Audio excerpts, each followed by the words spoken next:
I apologize for my daughter's absence. She's a medical student and was quite busy with her studies on the day of the pre-wedding meeting between our families. This left an empty seat at the table reserved for the groom's family. Noticing my concerned gaze, my in-laws apologized together, visibly embarrassed. Though I had urged her to attend, she didn't make it. My husband Daniel grumbled about his sister and respectfully lowered his head to my family. We reassured them it was all right, and they seemed visibly relieved. My mother-in-law expressed a desire for us to get along with their daughter, and I agreed wholeheartedly. At the time, I didn't overthink the situation as my in-laws and husband had left me with a good impression. I naturally expected my sister-in-law to be the same. My name is Sarah, and I am 33 years old. I recently married my husband 2 months ago, and we plan to hold our wedding ceremony next year. Around the time of the family meeting, my mother fell ill and was hospitalized. So we decided to postpone the ceremony until she fully recovered. My mother had always dreamed of seeing me as a bride, so we decided to enjoy our time as a newly married couple for now, with me focusing on being a full-time housewife. Before I got married, I worked as a doctor at a hospital. However, the demands of the job took a toll on my mental and physical health, affecting my work and daily life. Though I wanted to leave immediately, I couldn't due to my commitment to my patients. With the support of those around me, I eventually resigned from the hospital. Perhaps a large hospital wasn't the right fit for me. While I was wrestling with feelings of inadequacy and self-blame, I met my husband. After dating for some time, we got married. My husband, who grew up in a modest family, was surprised to learn about my previous career as a doctor, but he saw me for who I was rather than focusing on my past profession. He promised to make me smile every day and worked hard to keep his word. I devote myself to cooking and housework to make my husband's life as easy as possible. His presence has been essential to my happiness and recovery. My health has steadily improved, so I'm thinking about returning to work and using my medical license again. Despite our happy life, there remains one concern: my sister-in-law. My sister-in-law, whom I haven't met yet, is a busy medical student according to my in-laws. We were supposed to meet her at the family gathering, but she couldn't attend due to her studies. She excelled in her exams on her first try, indicating her remarkable talent. My husband and I got married a few months after the family meeting, so we missed the chance to meet her. I hope we will have the opportunity to get to know her someday. One day, while my husband and I were out shopping in town, enjoying ourselves browsing furniture and matching tableware, we decided to take a break. Just then, we heard a woman's voice exclaim, "Hey, isn't that Daniel?" My husband turned around, and I followed his gaze to see a striking young woman in a low-cut dress, high heels, and a strong perfume. "Lisa, what are you doing here?" my husband asked. The woman, whom he called Lisa, stared at me, making me feel slightly uneasy.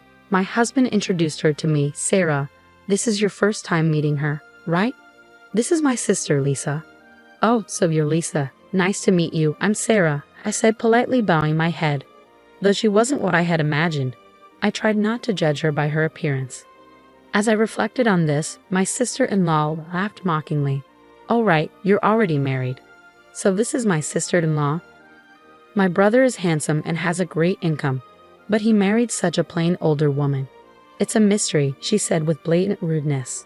Her remarks during our first meeting took me by surprise. It's true that my husband is 4 years younger than me, attractive, and earns a higher than average income working for a major pharmaceutical company. I can understand how someone who doesn't know us might think we're an odd match, but I was taken aback by her nerve in saying it directly to my face. As I realized my sister-in-law and I might not get along, my husband stepped forward to defend me and scolded her. "Hey, that's incredibly rude. You should greet her properly. You didn't even bother to show up for the family introduction because you put your own convenience first." She responded with a dismissive laugh. I had a group date that day. I was shocked by her explanation, thinking she was busy with school.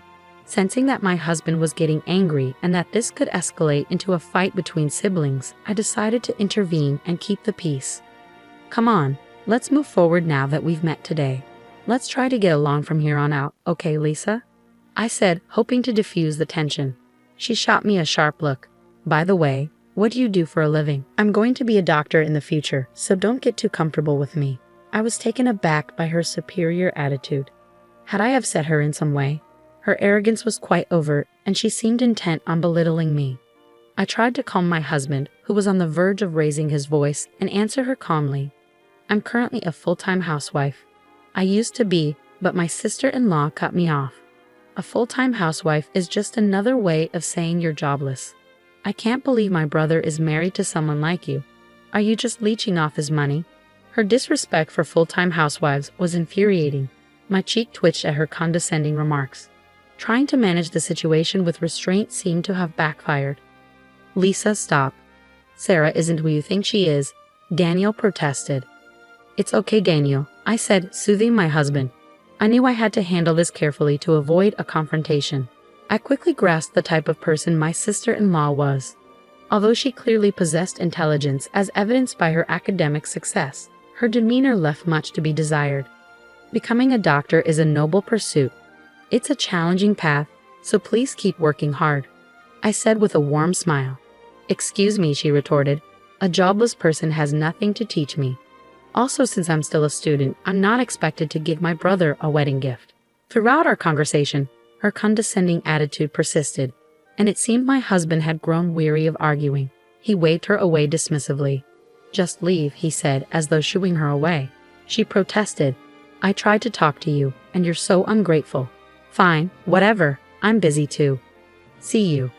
After she left, my husband turned to me and apologized, bowing his head deeply. I'm so sorry about my sister. She was incredibly rude. She used to be more considerate, I swear. I reassured him, it's fine. My opinion of my sister-in-law had plummeted, but I knew avoiding conflict between siblings was better than creating a rift. We'll just keep our distance from now on. Thank you for standing up for me. Let's have some tea and change the mood, I suggested, eager to leave the unpleasant encounter behind. How about some delicious coffee? When I smiled, my husband nodded with relief. A few days later, I visited a nearby large hospital, carrying flowers and a change of clothes in a tote bag. I knocked gently on the door of a private room. Mom, it's Sarah. How are you feeling? I asked as I opened the door. My mother greeted me with a happy smile from her hospital bed. I made regular visits to see her, assisting with her daily care and helping her change clothes. Today, she appeared to be doing quite well. My brother, Kevin, had just taken off his stethoscope and spoke on behalf of our mother. He works as a doctor at the hospital and is keeping a close watch on our mother's condition. Seeing his familiar face, I naturally softened and smiled. Hey, Kevin, it's been a while, I said. Yeah, he replied with a smile as he continued to jot down our mother's progress. I set the tote bag down and took a seat in the round chair next to my mother's bed. Dad was here not too long ago, but he had to leave for a conference, Kevin mentioned. It's too bad we couldn't all catch up while he was here. My mother chuckled at the thought. By the way, this hospital is run by your father. It's a bit surreal to think that I used to work here as a doctor, just like my father and brother. This hospital feels like both my childhood home and former workplace. After some enjoyable parent-child conversation, my mother began to doze off, murmuring, I think the medicine I just took is starting to work. I'm getting sleepy. I tucked her in with a blanket, and Kevin and I shared a knowing laugh, thinking she might have felt relieved. Leaving my mother's room, my brother and I found seats on a sofa in the lobby. Are you and Daniel getting along well? He asked me. I nodded, smiling. Yes, we're enjoying our time together. He chuckled and affectionately patted my head. He's always been a worrier when it comes to you, even after you got married. We were all concerned when you left the hospital. Meeting Daniel was the best stroke of luck, I admitted. His presence played a significant role in my recovery. As we continued to chat, a nurse approached my brother, and he excused himself. I'll be right back. Just wait for me, he said before disappearing to attend to a patient. Watching him go, I acknowledged that he must be quite busy being next in line to our father, the hospital director. Just having had the time to chat with him felt like a small miracle. Melancholy washed over me as I sat in a hospital, feeling the absence of my usual role alongside my father and brother. Suddenly, a familiar loud voice pierced the quiet. What's jobless Sarah doing here?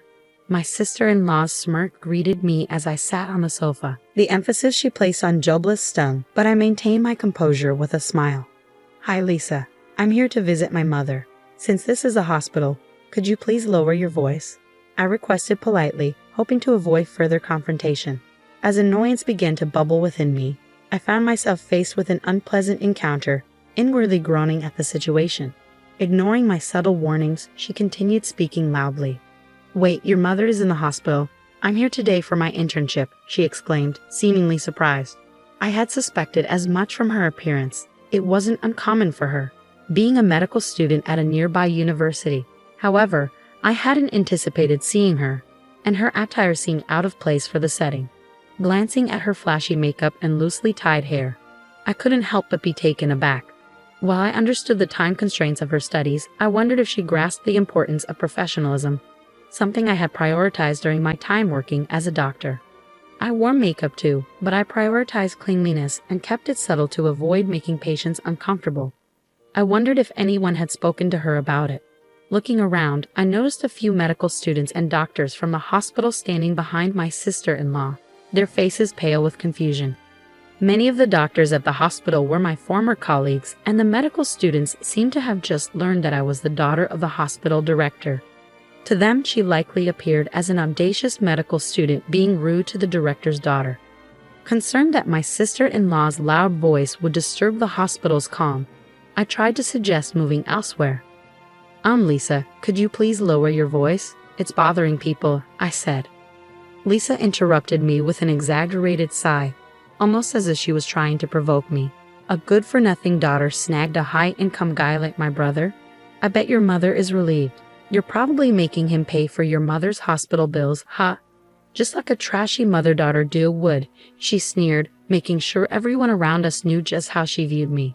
Both the doctors and medical students frowned at her disrespect, as did the passing patients. Being publicly humiliated and having my mother insulted pushed me to the edge of my patience. "Hey, you need to stop this," one of the doctors intervened, unable to stand by any longer. But Lisa just laughed carelessly, ignoring him. "She deserves to be told off like this," she said. The doctor who intervened looked at her with a frown and said dismissively, "Your behavior will end your career." Lisa seemed oblivious to the weight of his words. Just then, my brother returned from finishing his errands. He saw the tension between me and my sister-in-law, as well as the uneasy atmosphere around us. He tilted his head, puzzled. "Oh, Kevin," I greeted him. My sister-in-law's attitude shifted dramatically when my brother appeared, and I was taken aback. I never imagined the phrase "playing the hypocrite" would fit so perfectly.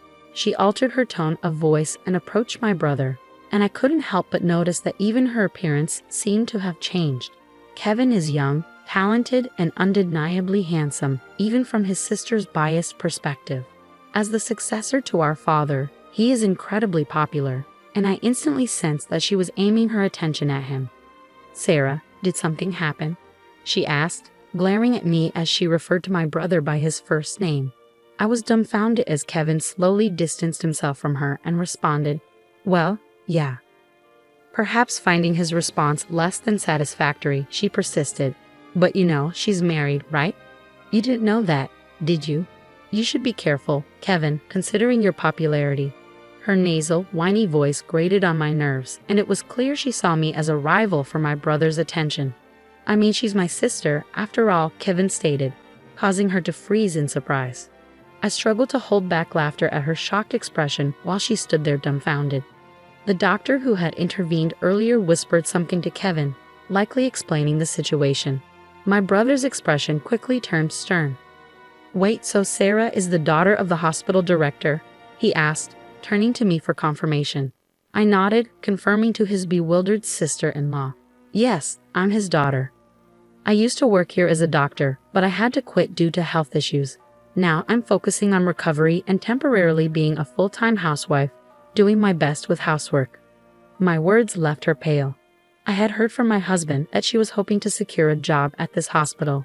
She must have realized that her insulting words about me and my mother, which had reached my brother's ears, had severely diminished her chances of being hired.